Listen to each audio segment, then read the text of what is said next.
You know, I want to thank God for giving me this opportunity to share the Word of God with you tonight. I'd like to welcome my momo as well, to my Millie at the back. Thank you so much for joining us here today, Tutu. It's good to see you here today.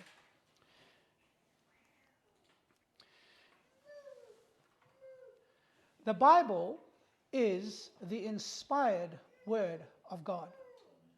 Friends, it is the only book that reveals to us how there is no compromise in Babylon.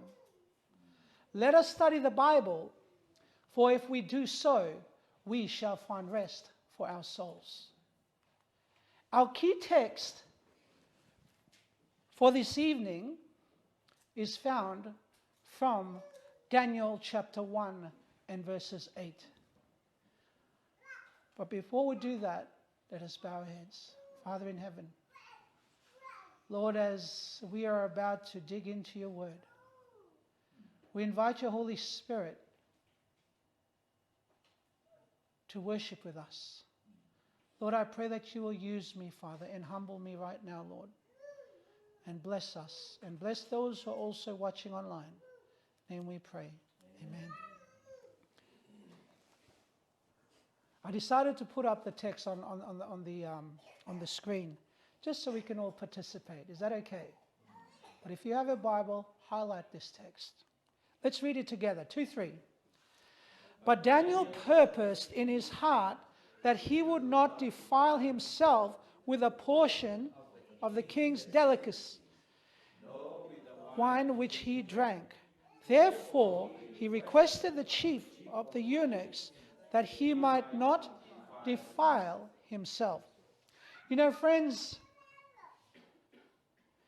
we often get the impression that putting God first refers only to the religious life and not to our lives in the workday world. Friends, let me say this. The religion of the Bible, on the other hand, is a practical one. And why do I say that? It's because it penetrates all scopes of existence and has to do with the whole human being. However, we must also understand that as Bible-believing Christians, we are bound to compromise and fall in our practical Christian lives because the law of sin abides in us. That is why Paul stated the following statement, and let's read it together. He said, "In my mind I am happy with God's law, but I see another law working in my body. That law makes war against the law that my mind accepts. That other law working in my body is the law of sin, and the law makes me its prisoner. What a miserable person I am! Who will save me from the body that brings me death? I thank God for his salvation through Jesus Christ our Lord. In my mind, I am a slave to God's law, but in my sinful self, I am a slave to the law of sin." You know, friends, we must understand that our body also suffers with the law of sin. And that also includes compromising. You know, when we do not put God first in our lives, we are bound to entertain the law of sin in our lives. You know, there's so many examples in the Bible, my friends. You know, we must understand that in the Bible, there are names in the Bible that did not put God first and they compromised. And the first name that comes to my mind is Eve and Adam, Moses, Solomon, Elijah, Peter, to mention only a few. However, there are also few that are named in the Bible that were uncompromising, that not many was mentioned in it. in the Bible. You know, the list of the uncompromising ones is not so long, and it includes, first of all, Jesus, who is the perfect model and a perfect example for us. Can I hear an amen? You know, we're also followed by Joseph. We're also followed by Daniel and his friends, Hananiah, Mishael, Azariah, and as well, a few others. But today, we are going to be studying the life of Daniel and his friends when they were enslaved in Babylon. And there are 2 points that we will highlight from their experience, which is this: identity and integrity, and consistent with the lifestyle. You know, as we know, Nebuchadnezzar, king of Babylon, and his soldiers, they surrounded Jerusalem and they conquered it. Okay? And they took the vessels of the temple. Nebuchadnezzar also took the hostages, Daniel and his friends. And if you have time, look at Daniel chapter 1, 3-5. You can find the story there. But the question I want to ask is this: what was the primary purpose for the 4 Hebrew boys taken to Babylon for? Why were they taken there? I want you to tell me why.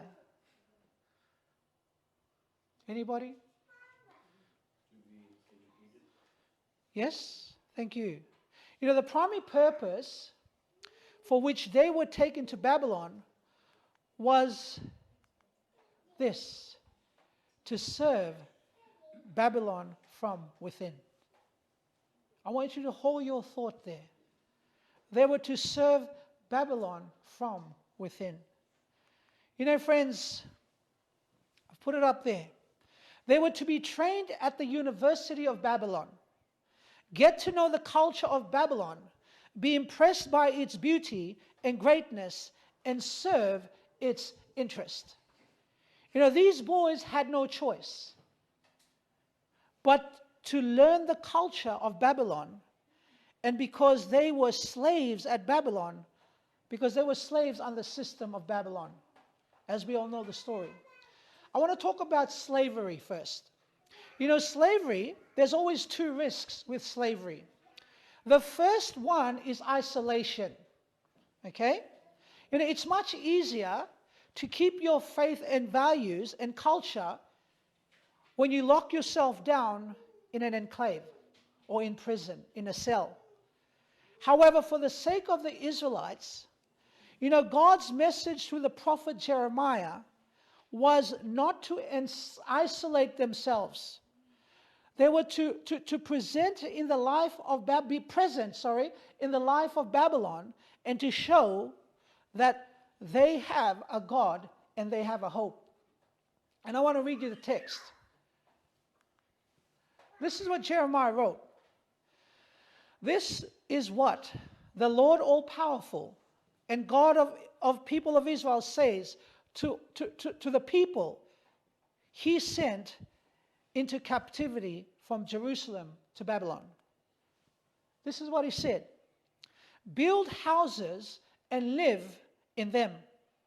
Settle in the land. Plant gardens and eat the food you grow. He also added, get married and have sons and daughters. Find wives for yourselves, for your sons, and let your daughters be married. Do this so that they also may have sons and daughters. Have many children and grow in numbers in Babylon. Don't become fewer in number. Verse 7. Also, do good things for the city I sent you to. Pray to the Lord for the city you are living in, because if there is peace in that city, you will have peace also. Can I hear an amen to that? You know, God's instructions to them was not to be isolated, not to isolate their faith and to keep silent, but to go and make God's name known to the Gentiles. To be a witness, a missionary in the land where they do not know God. You know, friends, my appeal to us is this question. What about us today, friends? Are we being witnesses in our neighborhood? Are we being witnesses in our workplaces? Are we being witnesses at our schools? Friends, this is a lesson I want to leave with you today. You know, the other risk of being a slave is this: assimilation, or integration. It's what was tried with these Jews. Let me explain. When they arrived to Babylon, the first thing that they were to change were their names. The reason is why. Let's ask ourselves why. Why did they want to change their names? Friends, it was because their original names pointed to the identity of their religion and their God. I want you to hold that in your mind. Let me say this. The philosophy of Babylon continues the desire of builders at Babylon Tower to make themselves a name. Am I right? Yeah? Friends, let me say this. I want to put this up. Even for many today, their educational and financial condition is a way to make themselves a name. Do you agree with that? We have doctors here, professors. Yeah? It's a name for myself. I'm the man. But God also did this to Abraham. God called Abraham and left Babylon with the confidence that God would keep his word and make his name great. And you can find this in Genesis chapter 12 and verses 2. He was to be a blessing to the nations. Listen to the Bible. Let's read it. 2:3. And I will make of thee a great nation, and I will bless thee and make thy name great, and thou shalt be a blessing. And I will bless them that bless thee, and curse them that curse thee, and in thee shall all families of the earth be blessed. Abraham, my friends, was called to be a blessing to the whole nation. And even today. Today we see the blessing of these promises that God has made. And that's why we are sitting here today. Amen? It's because of that promise God made with Abraham. But the name Babylon, regarding Babylon, sadly, their name never was remembered. You even ask people about Babylon, they don't even know where Babylon is. But it is only history. Am I right? Yeah? You see the rubbles, nothing there anymore. Babylon collapsed. And I want you to listen carefully to this.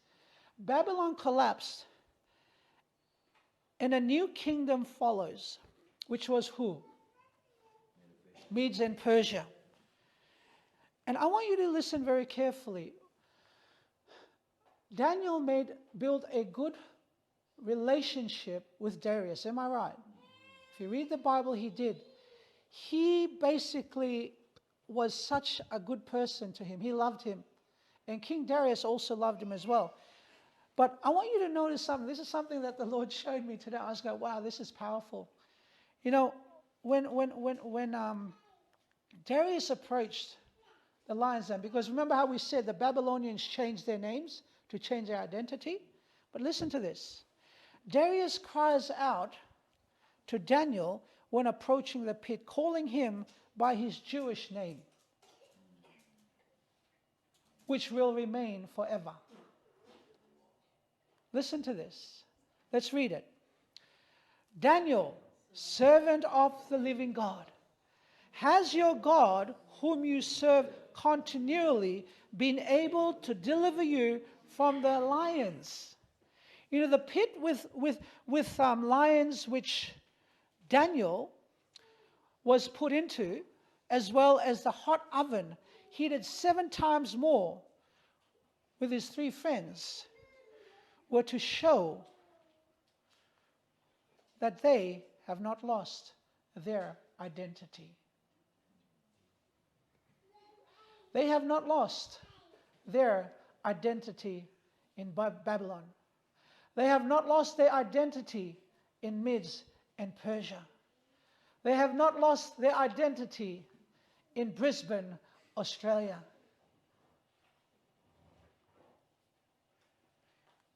And I like this part.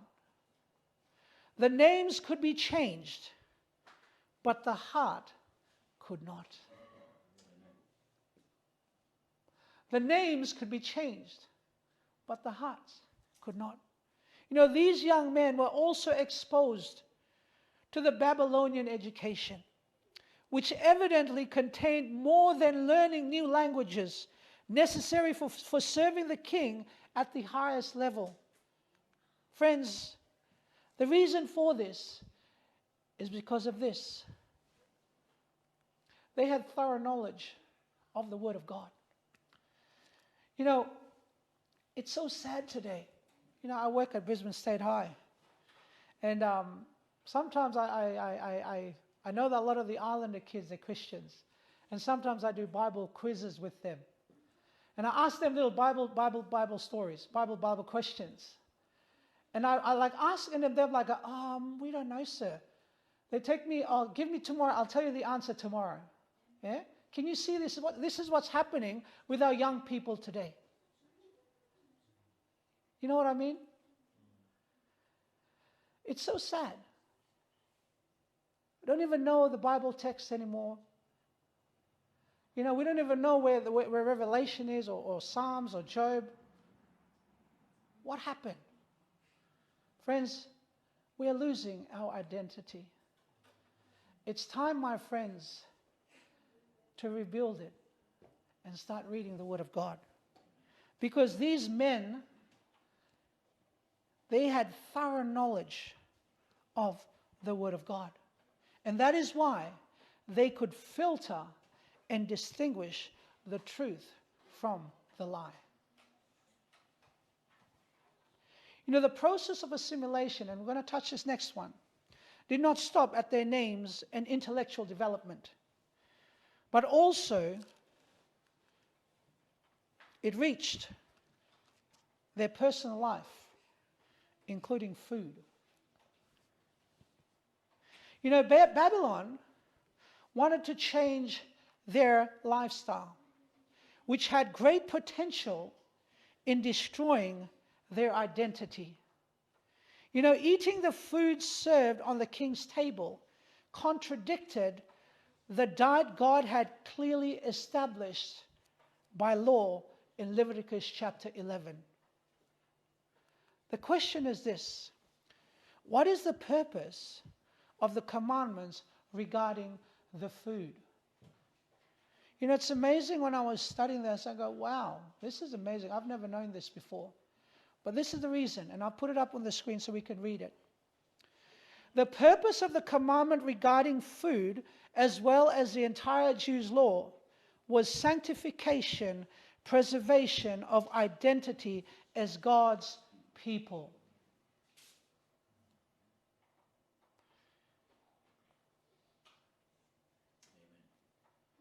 You know,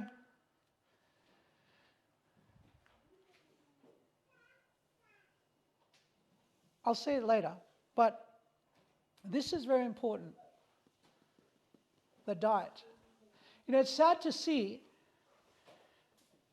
that many Christian denominations don't really follow what the Bible says.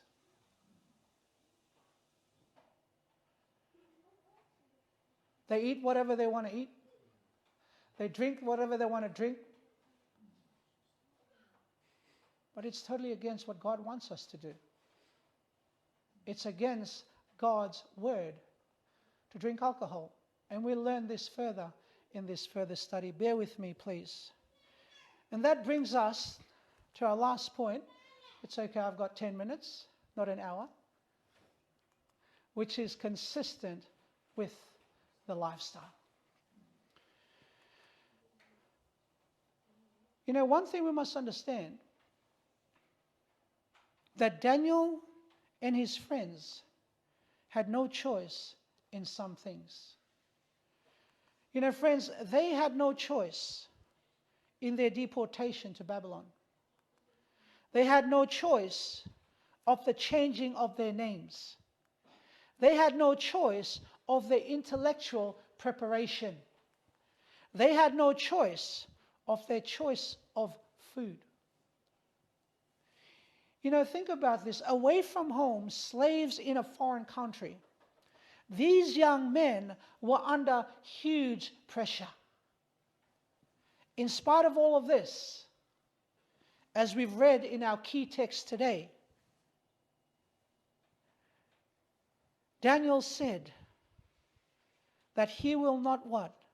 Defile themselves with the king's delicacies and the wine from the table.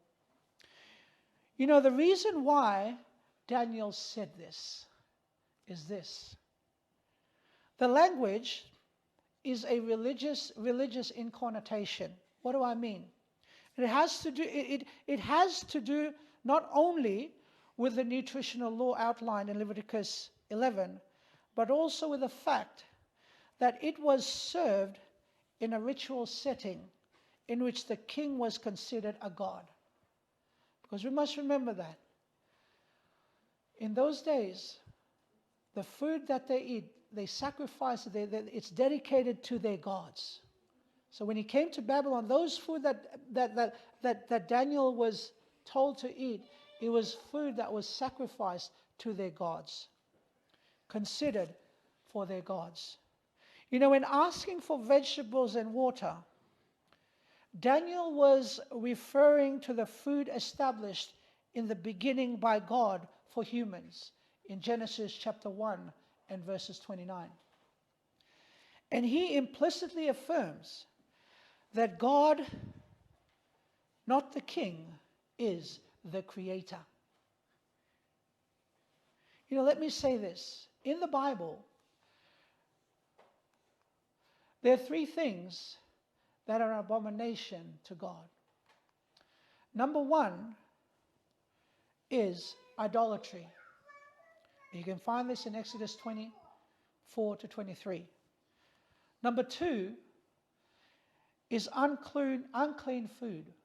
And you find that in the book of Leviticus and Deuteronomy. And the third is this, promiscuity. Romans 13, verse 13. You know, friends, these young men decided not to accept compromise regarding any of these. The theology of food is already present in the first pages of the Bible. We must understand that as well. The first commandments, when Jesus told who? Adam and Eve, that you shall not what? Eat of that fruit, of that forbidden tree. That was a command. They disobeyed. You know, the first test that Abraham and Eve had to pass included a food component. And this is repeated in Jesus' life. When the devil tempted him in the desert to turn stone into bread. You know, friends, together with his friend, Daniel is aware that they needed to witness to their colleagues in all of Babylon. So they chose to take it further than the typical Hebrew diet. They chose vegetarian food. Those who want, my friends, to avoid any compromise are not content with the law's limit. They choose the highest and the best standard. You know, friends, let me say this, and I want you to remember this. Sometimes people around us are not so interested in our beliefs, but they cannot overlook our lifestyle. Are we following? You know, most discussion regarding the Bible and religion are motivated by seeing us living a different lifestyle. You know, I'll give you an example. Just yesterday, we had a beautiful birthday party at Redcliffe. It was my niece's first birthday. And I was sitting next to this guy and they were drinking. And I said, oh, I don't drink. I don't even eat pork. I'm a vegetarian. Oh, okay. Do you know what I mean? And then we started talking. Oh, tell me about your religion. Well, I'm a Seventh-day Adventist, and I kept going on. We believe that our body is the temple of God. We need to look after it. See how we can relate to people there? But that's just an example. Friends, we learned from Daniel that religion is not limited to the theoretical and abstract. It goes deeper to the practical level of our daily life. You know, let me say this, friends. Religion has to do with the way we take care of our bodies as well. And I want you to listen carefully to that. Religion has to do with the way we take care of our bodies as well. Because we know that Daniel asked Ashpenaz, the chief of the eunuch, to allow him and his friend to subsist on a vegetarian diet for how many days? 10 days. Thus assuming a risk of faith that these young men are brilliantly passing. You know, the final test takes place 3 years after graduation, when the king examined them and found them 10 times better than all the magicians and the astrologers who were in all his realm.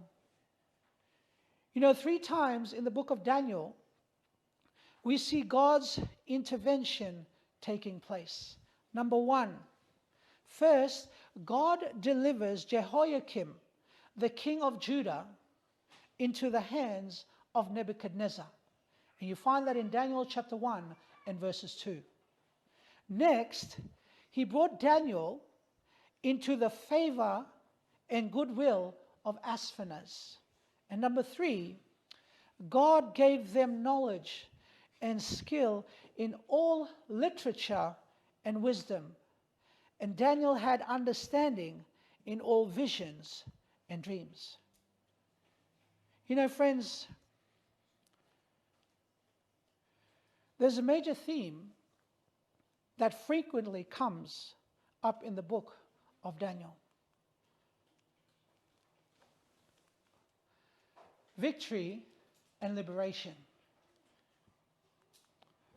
You know, friends, the book begins with a period of local distress and ends with great tribulation, but also great liberation.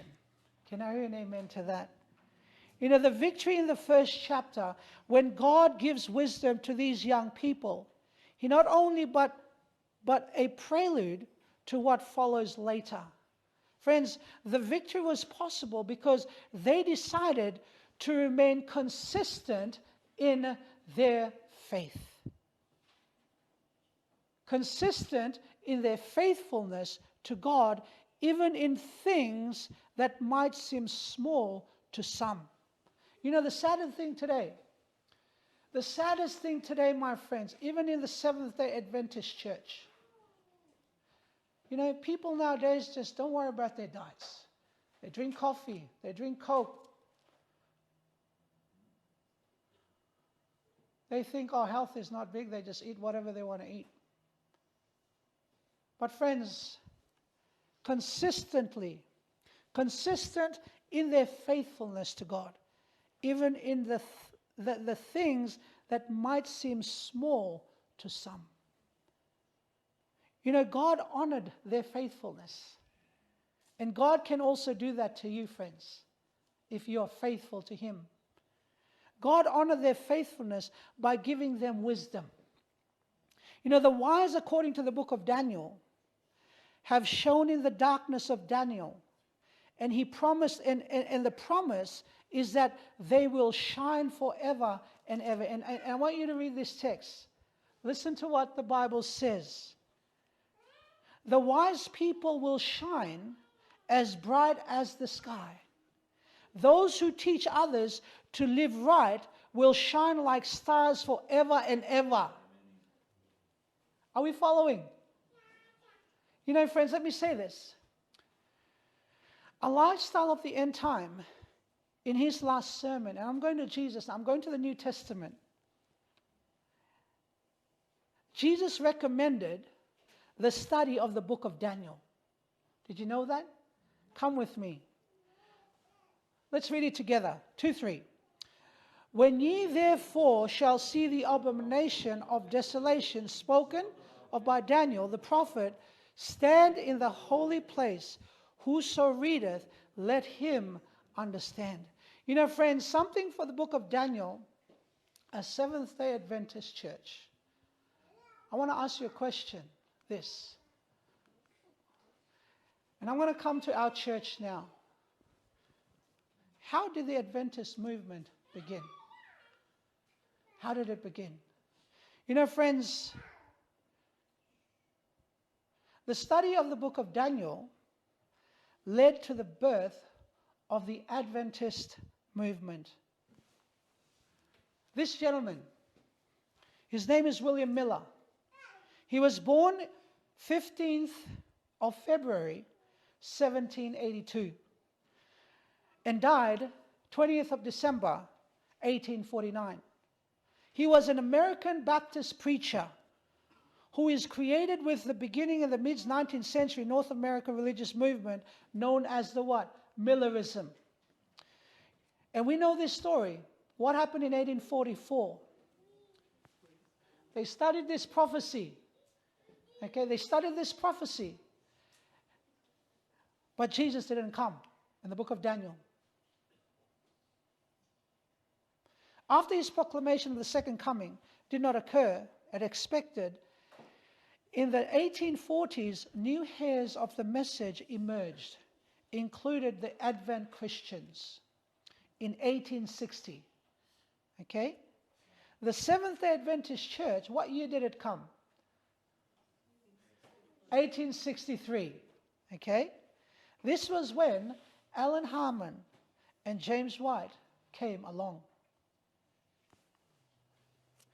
You know, Alan Harmon was born on the 26th, 1827, and died in July 16th, 1915. She was an American author and a co-founder of the Seventh-day Adventist Church, along with the Adventist leaders such as Joseph Bates, and her husband, James White. You know, she was also instrumental within a small group of early Adventists who formed what became known as the Seventh-day Adventist Church. You know, the Smithsonian magazine named Ellen White among the 100 most significant American of all times. Why is that? Did you know that Ellen White is considered a leading figure in American vegetarian history? Did you know that? Then I asked myself, why? Why? Friends, we must not forget, however, that if God had not intervened to change the lifestyle of our pioneers, this movement might have died. So weak was their health. You know, friends, without the health message, it would not be what it is today. A worldwide church with a prophetic message. You know, friends, what happened in this date? 1848. Ellen White received her vision of harmful effects of tobacco, coffee, and tea.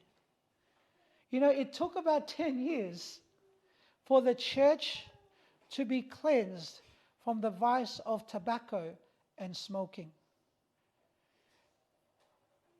In 1854, the next vision in 1854 was about body hygiene and odor and cleanliness in the home. Next is one of the most influential visions. June 6th, 1863, Michigan, when Allen is presented with the principles of a healthy lifestyle and the fact that health care is part of the gospel. You know, she also said this, and I've decided to put it up on the screen so we can read it. You know, in order to live, a human being first needs their vital functions: heartbeat, breathing, digestion, and assimilation of food. We can call this vital function the life support system. You know, we can call this. You know, friends, she also adds,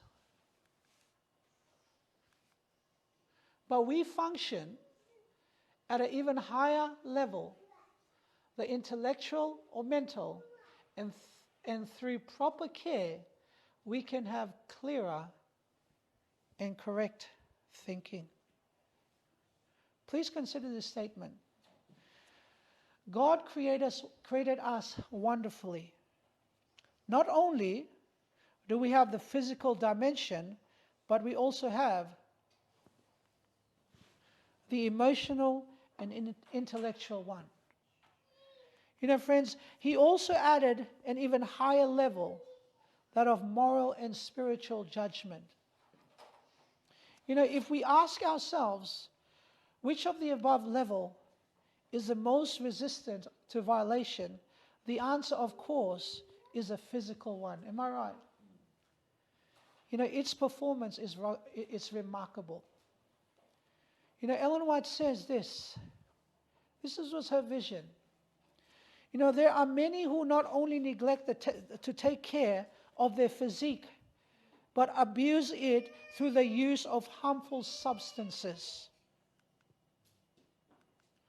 She also says the intellectual level is less resistant to violation, but most sensitive to the moral and the spiritual one.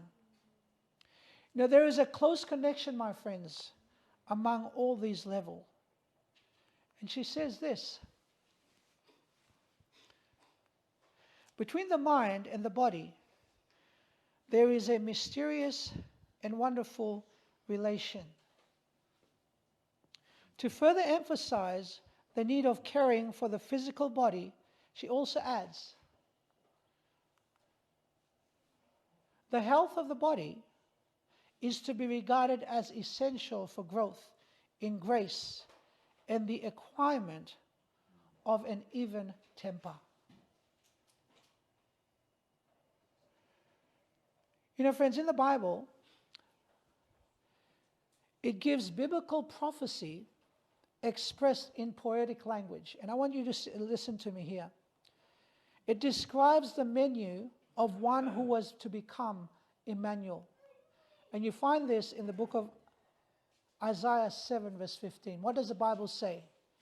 Curds and honey he shall eat, that he may know to refuse the evil and choose the good.